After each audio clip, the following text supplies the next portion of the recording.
میں پچھلے 5 سال سے یہ چیز ہر جگہ ڈسکس کرتی ہوں کہ when you go to different forums internationally, Indians اتنے تیار آتے ہیں، ان کے ینگسٹرز، ان کے انٹلیکچوئلز، الومنائز اتنے ویل ایجوکیٹڈ اور ویل ریڈ نیریٹو کے ساتھ آتے ہیں کہ وہ پروف کر کے جاتے ہیں کہ پاکستان غلط ہے۔ Subscribe now and press the bell icon. Never miss an update. Zia, یہ اتنا امپورٹنٹ ٹاپک ہے کہ مجھے لگتا ہے کہ یہ تو کافی ٹائم تک لوگوں کو سمجھانے کے لیے تقریباً روز مختلف فورمز پہ ڈسکس ہونا چاہیے، ہماری یونیورسٹیز میں، ہمارے میڈیا پہ، ہر جگہ، بیکاز اس کا جو ٹائم سپین ہے that is like over 20 years ہم نے بغیر کچھ کیے گزار دیے، اور اس دوران انڈیا نے صرف یہ کیا ہے کہ ڈس انفارمیشن اور فیک نیوز کے ذریعے اپنے کلچر، اپنے ریلیجن، ہر چیز کو یوز کرتے ہوئے ویسٹ کی ساری یونیورسٹیز اور تھنک ٹینکس کو پاکستان کے اگینسٹ ہیک کر لیا ہے۔ اب انفارچونیٹلی 9/11 کے بعد سے سچویشن بھی ایسی تھی کہ مسلمانوں کے اگینسٹ ایک سینٹیمنٹ ڈیولپ ہو رہا تھا ورلڈ میں، اور Pakistan being next to Afghanistan ویسے ہی ایک عجیب سی اسٹیٹ میں تھا۔ اب اس میں ہم نے کیا کرنا تھا اس کو چھوڑ دیں، وہ ہم نے نہیں کیا، وی آل نو دیٹ، بٹ میں پچھلے 5 سال سے یہ چیز ہر جگہ ڈسکس کرتی ہوں کہ when you go to different forums internationally, Indians اتنے تیار آتے ہیں، ان کے ینگسٹرز، ان کے انٹلیکچوئلز، الومنائز اتنے ویل ایجوکیٹڈ اور ویل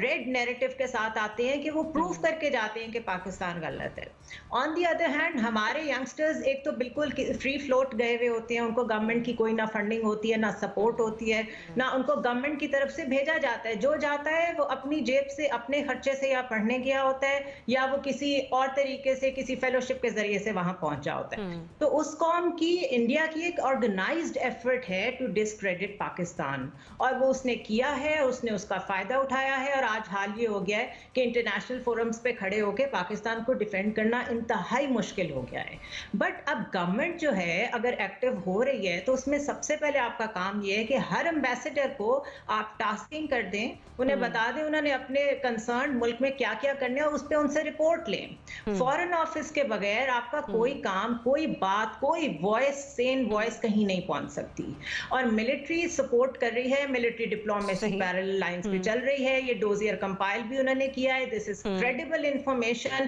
لیکن جب تک اس میں فارن آفس ایکٹیو نہیں ہوگا تب تک اس کا فائدہ کوئی نہیں ہوگا۔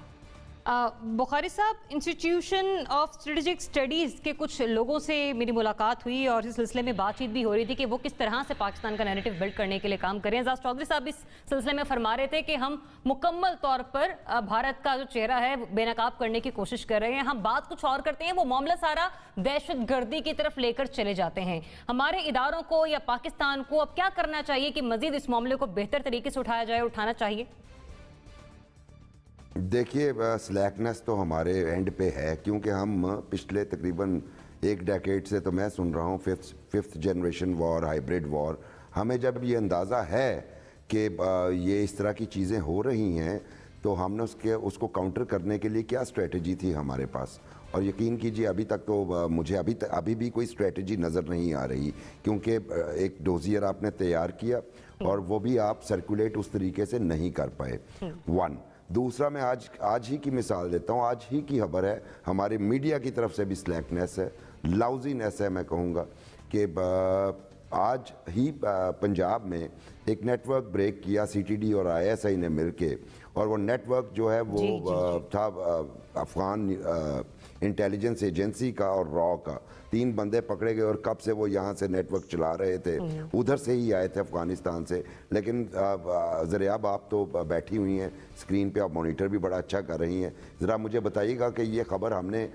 کتنے چینلز نے اٹھائی ہے، اور کل کے اخبارات آپ کا شکوہ اپنی جگہ بجا، اور یہی شکوہ گزشتہ روز اس انسٹیٹیوٹ کی طرف سے بھی کیا گیا تھا بخاری صاحب۔